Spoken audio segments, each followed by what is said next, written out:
Michael Russell on next steps on Scotland's future. The Cabinet Secretary will take questions at the end of his statement, so there should be no interventions or interruptions. And I call Michael Russell for 10 minutes, please.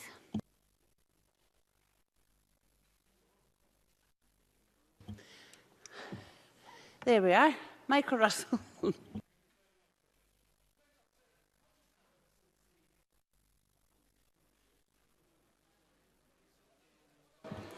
We'll try again.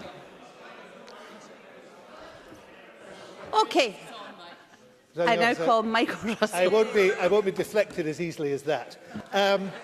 Presiding Officer, much has happened since the First Minister set out in late April the Scottish Government's view of continued Brexit chaos and of the measures this Government must bring forward to protect the people of this country.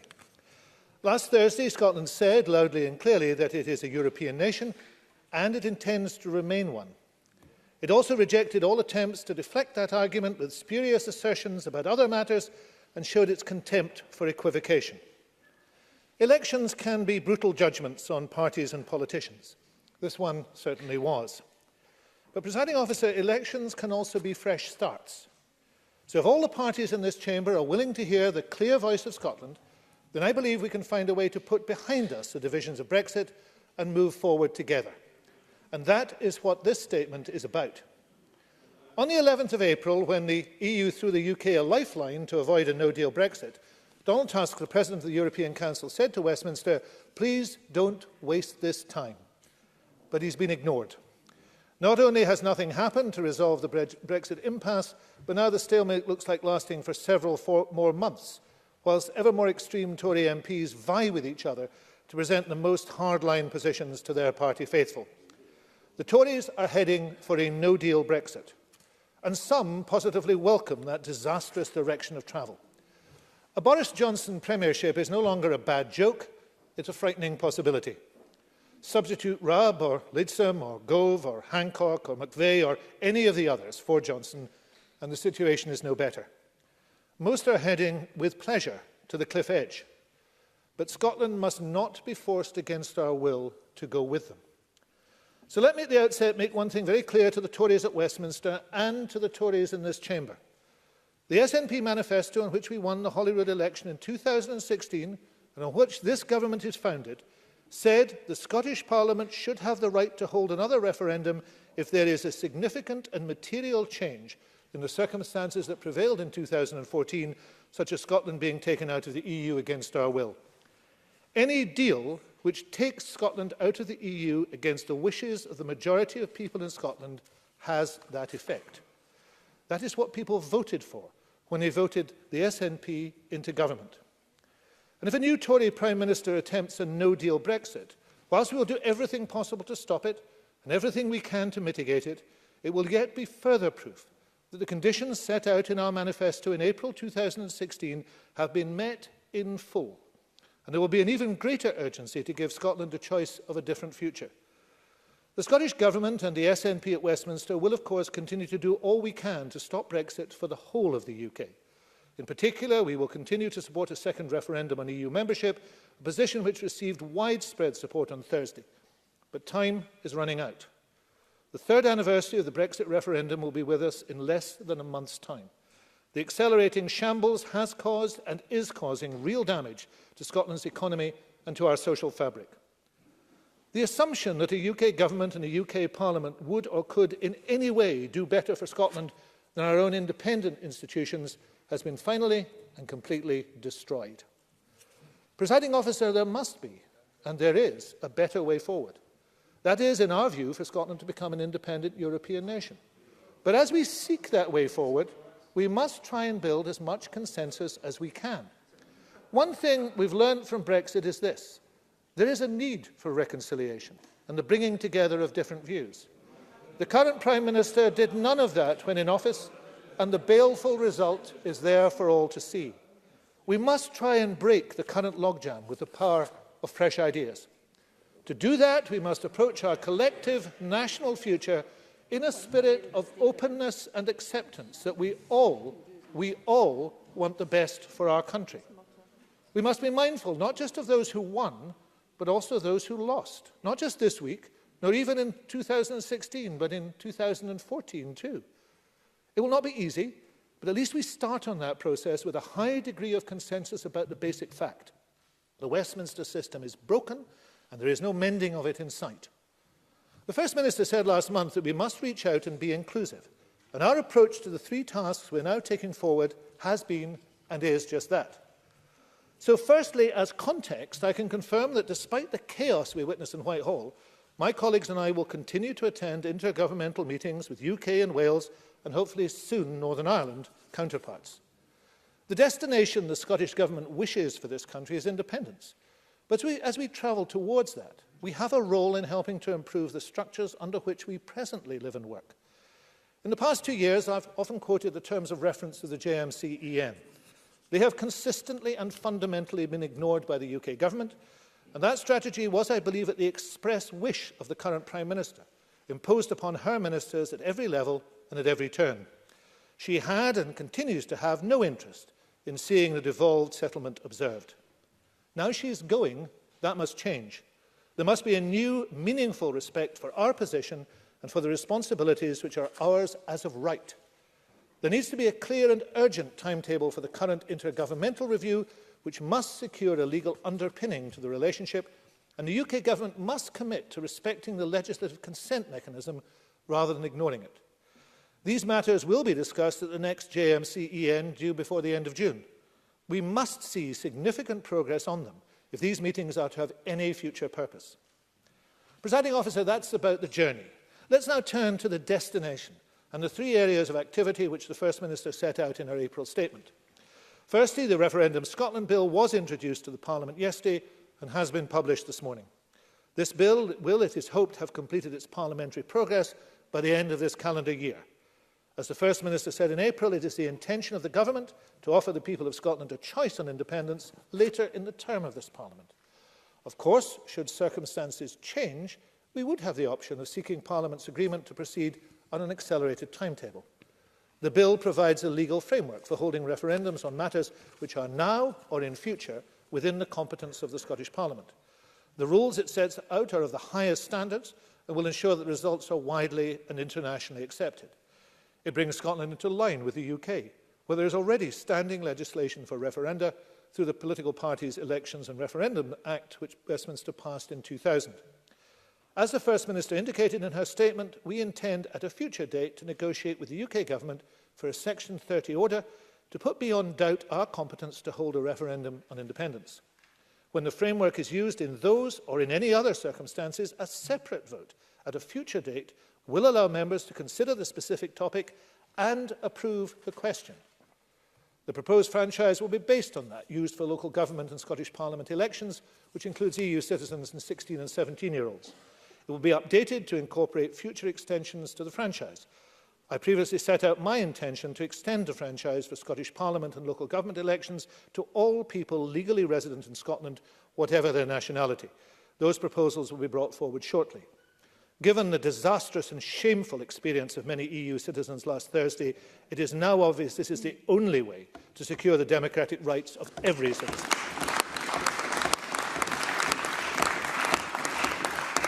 I look forward to working with other parties at all stages of the parliamentary process. Secondly, on cross-party talks about the broken Westminster system and the future needs and direction of Scotland, I welcome the commitment from Labour and the Greens to explore what might be possible. I hope the other parties who have not yet responded will now confirm they wish to do so. I have suggested using an independent interlocutor who would talk to parties separately to gather views and create an agenda and format for the talks. This would take the pressure out of the process and allow better engagement without any hangover from past discussions. I intend to start a first round next month and to build on that if the other parties are willing. These talks are without preconditions, and I commit myself and the Scottish Government to constructive engagement in them. I know that wider Civic Scotland is keen to be involved. I will work with the parties to consider how that might be possible. Finally, Presiding Officer, we've made considerable progress with the creation of a Citizens' Assembly. 2 weeks ago, I visited Ireland, where I met some of the key people responsible for the Constitutional Convention and the Assembly. I'm meeting with a range of experts from this country and overseas in order to further inform our own planning. There's already a lot of interest in and enthusiasm for the Assembly. I hope that all parties will welcome and become involved in the initiative, as was the case in Ireland. In order to help members engage more, I've arranged for the secretaries of the Irish initiatives to come to Scotland on the 19th of June to speak to MSPs and others. This will include a briefing session to party leaders or their nominees. At and after the meetings on the 19th of June, I would want all parties to offer their thoughts and suggestions. I hope to be able to announce an independent chair and the formation of an expert steering group in the coming weeks, and to confirm the timetable and the process for formulating the precise issues for deliberation when we return in September. We intend to hold the first session of the Assembly in the autumn and have all 5 or 6 sessions completed by next spring. Presiding Officer, in conclusion, as we take forward a range of activities based upon consensus and compromise, we will be endeavouring to get away from the negativity and nastiness of the current Brexit process. Scotland deserves, and this week has clearly demanded, better. We must create a country in which we all feel we have gained something worth having, where we all feel part of a shared national endeavour, regardless of the particular side of the argument we have come from. That is the spirit which imbued the First Minister's statement in April, and which the Scottish Government is determined to carry forward. I hope we can do so together. That is the fresh start the people of Scotland have offered us. We should all grasp it with both hands.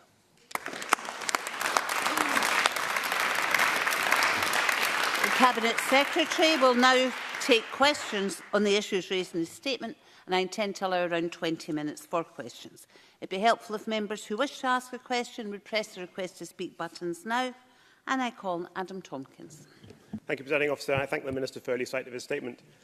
In a week where new figures show that more patients than ever are waiting more than 12 weeks for treatment in Scotland's NHS, we might have expected a ministerial statement on the SNP's mishandling of the health service. But no, here we are again. Here we are again talking about Nicola Sturgeon's pet obsession with independence. And this only a few days after she said that a vote for the SNP in last week's European election was not a vote for independence. She must think our heads button up the back. Presiding Officer, there is a case for standing legislation on the conduct and campaign rules for referendums. But the bill published today goes so much further than that. Under this bill, SNP ministers will have the power to set any referendum question at any time on any matter of their choosing. Ministers, not Parliament, will set the question, pick the date and determine the campaign period. And if they change their minds, ministers, not Parliament, can then change any of these rules. This bill is not about the democracy of letting the people decide in a lawful referendum. It's about the diktat of ministers. Even the powers of the Electoral Commission to scrutinise proposed referendum questions will be diminished in comparison with the position in UK law. But why should ministers and not Parliament determine these matters? Second, could the Minister answer this? Do referendums under the bill published today have to be binary? Yes, no, leave remain. Could multi-question referendums be established under this bill? And could multi-choice referendums also be permitted? And finally, let me ask this very briefly. I agree with the Minister that Scottish independence could be established only by referendum. Clearly, we could not have independence without a lawful referendum. But what are the other matters which SNP ministers are proposing to put to referendum? They claim this bill is a framework bill for referendums in general. I suspect it's no such thing, and that in reality it's a Trojan horse for a wildcat IndyRef 2. But the Minister could prove me wrong. So what are the other issues, besides independence, which he plans to put to the people in a referendum? Michael Russell.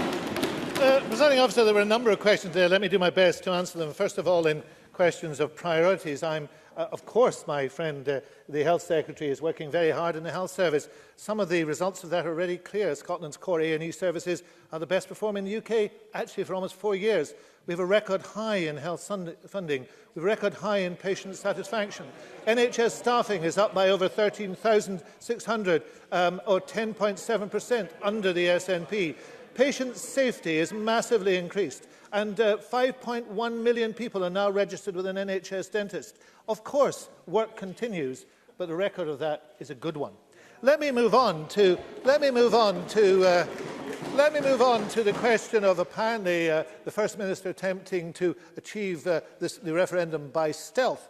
Not only did the First Minister announce her intention to take forward this bill in the 24th of April, but she was so stealthy about this that she sent a card to every single household in Scotland, every single one, which said, "We'll offer people a choice of a future for Scotland as an independent European nation." How stealthy is that? A stealth referendum. I have to say, absolutely. How stealthy was that? Now, can we calm down a bit, please, if we wish to listen to the Cabinet Secretary? How stealthy it is to send a message to every single house in Scotland. Excuse me, Mr Russell. It's very difficult for anyone to hear anything except front bench people shouting at each other. So, Mr Russell. Thank you very much, Presiding Officer. Let me now address the issues raised by Mr Tompkins regarding the bill. First of all, Mr Tompkins is a constitutional lawyer. He understands at Westminster, as here, the government proposes and Parliament scrutinises and decides. That actually is exactly what happens in the Political Parties Elections and Referendum Act passed by Westminster in the year 2000. It is exactly the same process. So if the member wishes to have a system in which Parliament actually proposes the referendum, in a sense, he can move to that system. It's not a system at Westminster, it's not a system here, but of course, Parliament will be able to scrutinise and decide on every single detail. Finally, on the question of referenda, if there are developments to this bill that Mr Tompkins wishes to see, the bill itself is open to amendment. The bill will be going through a system in which that is a welcome matter, because I've always welcomed full debate on these matters. The problem with Mr Tompkins' position is this. Mr Tompkins doesn't want this Parliament to decide. He wants Westminster to decide. No. He actually wants the Tory Prime Minister, whoever that is, to decide and simply say no. That is not democracy. That's not what we'll be doing. Richard Leonard. Can I thank the Cabinet Secretary for early sight of his statement? Labour delivered devolution. In the Scottish Parliament's 20th anniversary year, Labour continues to support and defend devolution.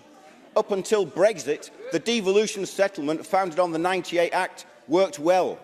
And whilst it is evident that there is a breakdown of trust between the present UK government and the devolved administrations in Scotland and Wales, this is not because it is a UK government, it is because it is a Tory government.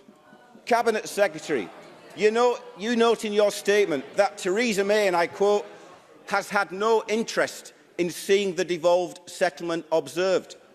But it's clear that the SNP government here does not observe the devolution settlement either, and is once again today seeking to advance the cause of the breakup of the United Kingdom.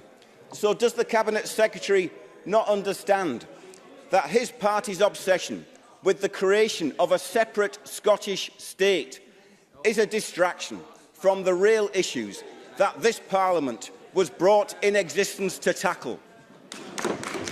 Michael Russell. Well, let me start by just paying a brief tribute to my former shadow, Neil Findlay, who regrettably I don't think is in the chamber today. I mean, it's no secret that he and I were not soulmates, but I do regret that any individual has decided that they don't want to continue in the role, and I wish him absolutely well in the future. And I hope whatever he does decide to do, he enjoys that more than being a member of the Labour group. I just also want to make the point that there are 14 members of the Labour group present. I just wonder where the others are. Are they still in office or still attending? But let me come to the points about this referendum. I don't agree with Mr Leonard, quite respectfully. I don't believe this is in any sense a distraction, because the question that Mr Leonard has to address is this one.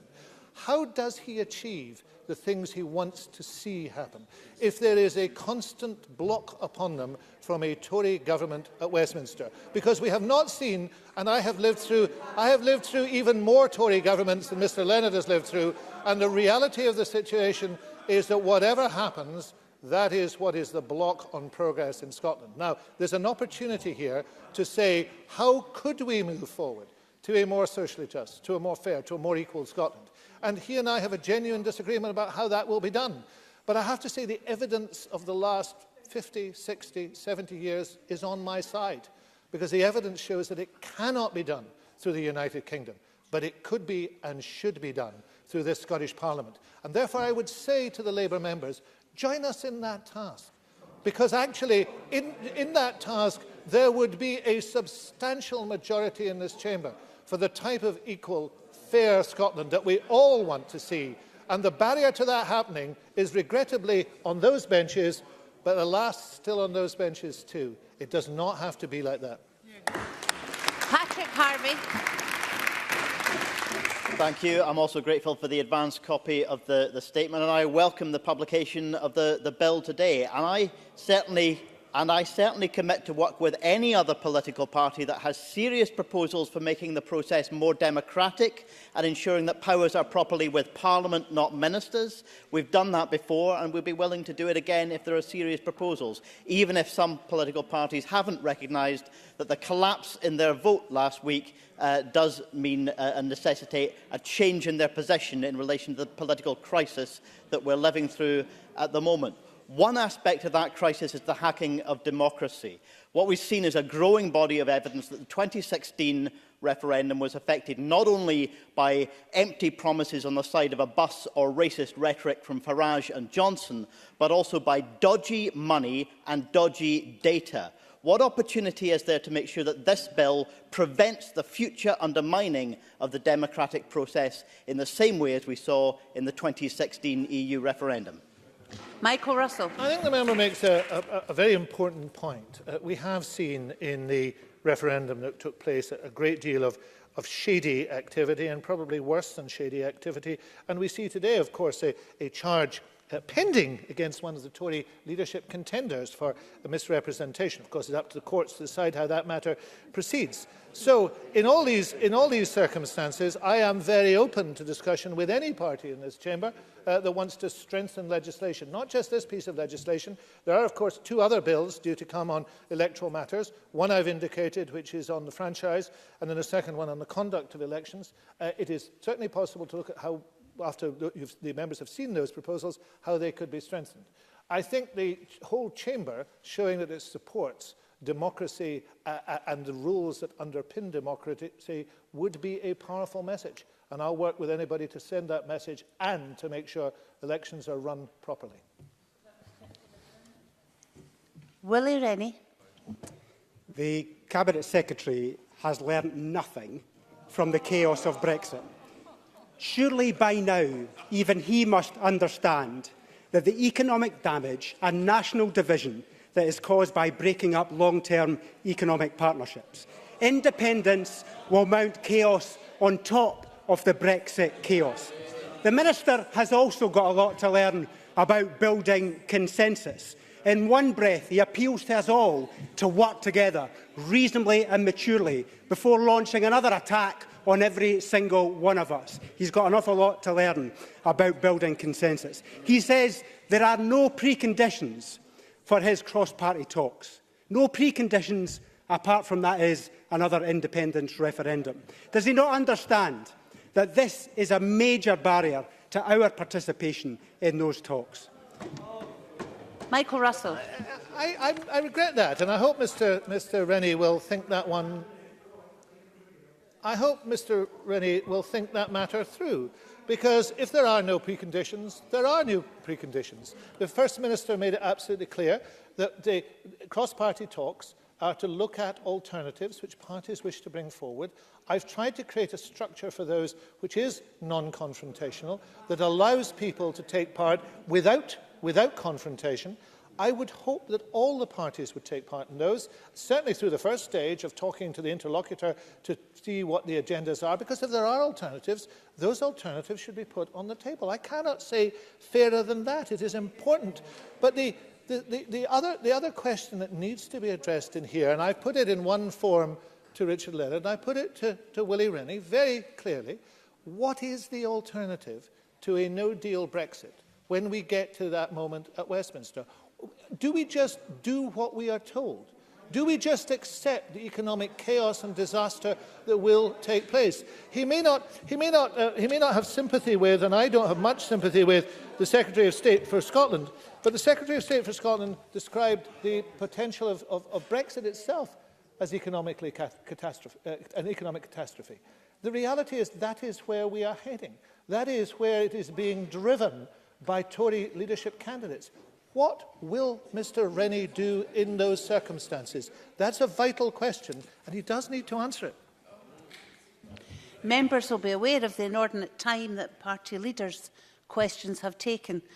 So if I ask for brevity, please bear it in mind so that as many members as possible can get in. Tom Arthur, followed by Murdo Fraser. Does the Cabinet Secretary agree that it should be for the Scottish Parliament and not Westminster to decide on the question of whether people in Scotland are to be given a choice over their future, particularly given the chaos unfolding in the Westminster Parliament? Michael Russell.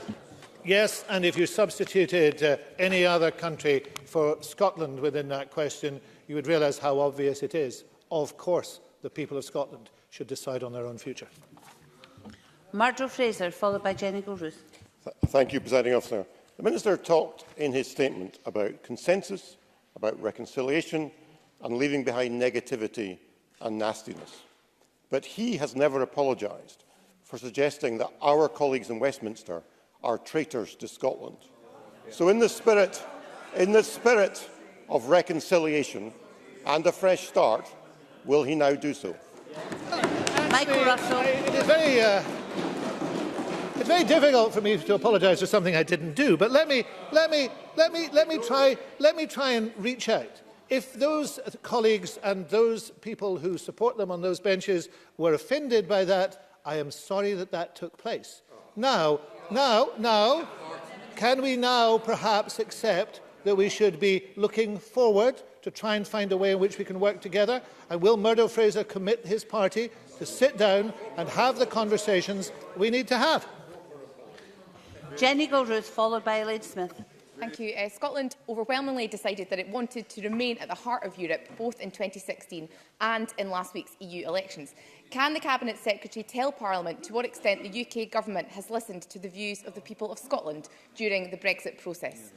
Michael Russell. Well, not at all, because there has been, as I said in my statement, a deliberate attempt by the Prime Minister to ensure that those voices were not listened to. The Prime Minister is not a person who finds dialogue easy, I have to say. But if there is to be a change, and we're all hoping for positive change, I mean, I know it's often proved not to be the case. It's always dangerous to say things can't get any worse, because clearly they sometimes can. But in these circumstances, there is an opportunity for change at Westminster. The next meeting of the JMC EN will be held sometime in June. I would be delighted to discover that there was a changed attitude at it. Elaine Smith, followed by Annabel Ewing. Thank you. In the 13th year of this government, over 1 million people in Scotland are living in poverty, with children going hungry, rough sleeping on the increase in pensioners unable to afford to heat their homes. So where does the SNP's priorities actually lie? The statement talks about consensus. When will the Scottish Government respond to the clear consensus of anti-poverty organisations calling for urgent action, make tackling poverty its priority rather than focusing yet again on the Constitution? Michael Russell. Yeah, I mean, I would refer the member to the UN report last week, because I think it's quite important that we deal with facts. The UN report is absolutely clear where the responsibility, alas, lies. It lies with successive Westminster governments. And I say to the member, as I've said to the leader of her party here, there is a way to move on from that, to do the incredibly hard work that we're required to recreate Scotland in the way in which we would like to see it recreated, where poverty is eliminated. But that requires us to have a national consensus about putting the resources of the country to the good of the country. And we can't do that unless we have control of those resources. This is a simple issue. I commend the member for her passion about this. It is a passion that she has felt strongly. It is a passion she is right to feel strongly. Poverty shames Scotland. But the only way we will move on fully and finally from that is to make sure that all the resources, all the effort of the country is devoted to that. And that cannot be done within the current settlement. Annabel Ewing, followed by Donald Cameron. Thank you, Presiding Officer. In relation to the Scottish Government offer of cross-party talks, does the Cabinet Secretary believe that there could be some consensus around, for example, migration, given Scotland's particular circumstances recognised most recently by, for example, the Director-General of the CBI? Michael Russell. I think the member makes a very strong, good point. I've actually been on panels with opposition members. We've actually all been able to agree, even the Conservatives have been able to agree, that the devolution of migration is something that should move forward. The problem is the timescale and the decision-making process. There is no timescale for this, and the decision-making process from a Tory government has been entirely negative. The current Prime Minister is a woman obsessed by migration. She is against any form of migration. She talks with pride about ending freedom of movement. Well, that's a matter of grave shame and real damage to Scotland. Now, what could happen is, if there was a willingness to change, for example, the Conservatives could bring that to the cross-party talks. We could agree that that point was put to Westminster with the complete agreement of this chamber, and we would hope that that would have some effect. Now, I'm very happy that that could happen. There's something that could be backed by every single one of us. I just hope that that might be something which in those talks could move forward. Oh, sorry, there are some members of the Tory party that are not willing to back that. Well, that's a pity, because the effect of ending freedom of movement will be profoundly felt in every single constituency and region of Scotland which they represent. Donald Cameron.